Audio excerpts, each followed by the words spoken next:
دوستو السلام علیکم۔ دوستو برکینا فاسو مغربی افریقہ کے دل میں واقع ایک ایسا ملک ہے جسے دہشت گردی، کرپشن اور معاشی مسائل جیسے سنگین چیلنجز کا سامنا ہے۔ یہ ایک خشکی سے گھرا ہوا ملک ہے جو ماضی میں اپر وولٹا کے نام سے جانا جاتا تھا اور اس کا نام تھامس سنکارا نے تبدیل کر کے برکینا فاسو رکھا، جس کا مطلب ہے ایماندار لوگوں کی سرزمین۔ حالیہ برسوں میں برکینا فاسو کو دہشت گردی اور کرپشن جیسے سنگین مسائل کا سامنا رہا، لیکن سوال یہ ہے برکینا فاسو سمندر تک رسائی کیسے حاصل کر رہا ہے؟ دہشت گردی اور کرپشن کا خاتمہ کیسے ہو رہا ہے؟ تجارت اور معیشت کو کیسے فروغ دیا جا رہا ہے؟ اور ابراہیم تراورے کے ویژن میں اور کیا کچھ شامل ہے؟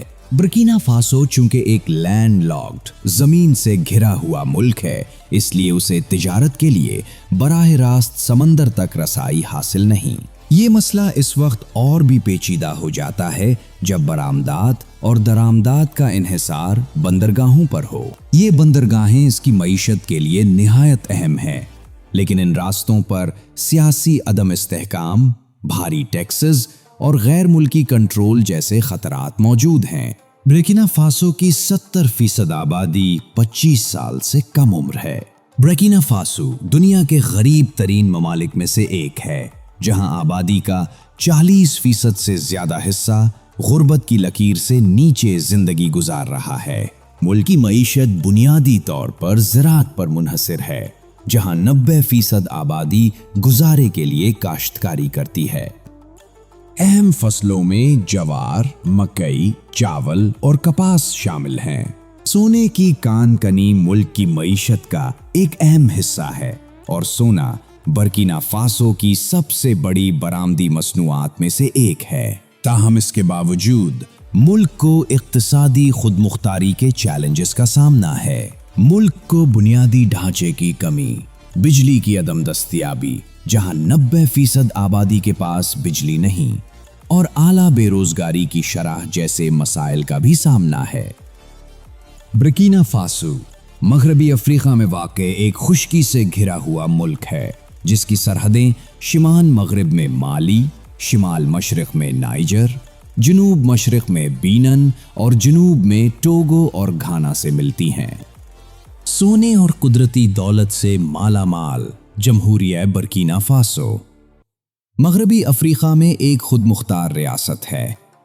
اس ملک میں بیرونی مداخلت کی وجہ سے 8 سے زائد دفعہ فوجی بغاوت ہو چکی ہے۔ برکینا فاسو 13 علاقوں پر مشتمل ملک ہے اور مجموعی طور پر اس کے 45 صوبے ہیں۔ یہاں کی کرنسی فرانک افریقی ہے۔ آب و ہوا کے لحاظ سے 3 اہم زونز میں تقسیم ہے۔ برکینا فاسو کو طویل خشک سالی اور بے ترتیب بارشوں کا سامنا ہے، جس کا زراعت اور پانی کے وسائل پر گہرا اثر پڑتا ہے۔ برکینا فاسو کی تاریخ نوآبادیات سے پہلے کی عظیم سلطنتوں اور قبائل کی کہانیوں سے بھری پڑی ہے۔ سب سے نمایاں موسیٰ سلطنت تھی، جس نے کئی صدیوں تک اس خطے پر حکمرانی کی۔ 19ویں صدی کے آخر میں فرانسیسی نوآبادیاتی طاقتوں نے اس علاقے پر قبضہ کر لیا اور اسے فرانسیسی اپر وولٹا کا نام دیا۔ اپر وولٹا نے فرانس سے آزادی حاصل کی، لیکن اس کے بعد کئی فوجی بغاوتوں اور سیاسی عدم استحکام کا سامنا کرنا پڑا۔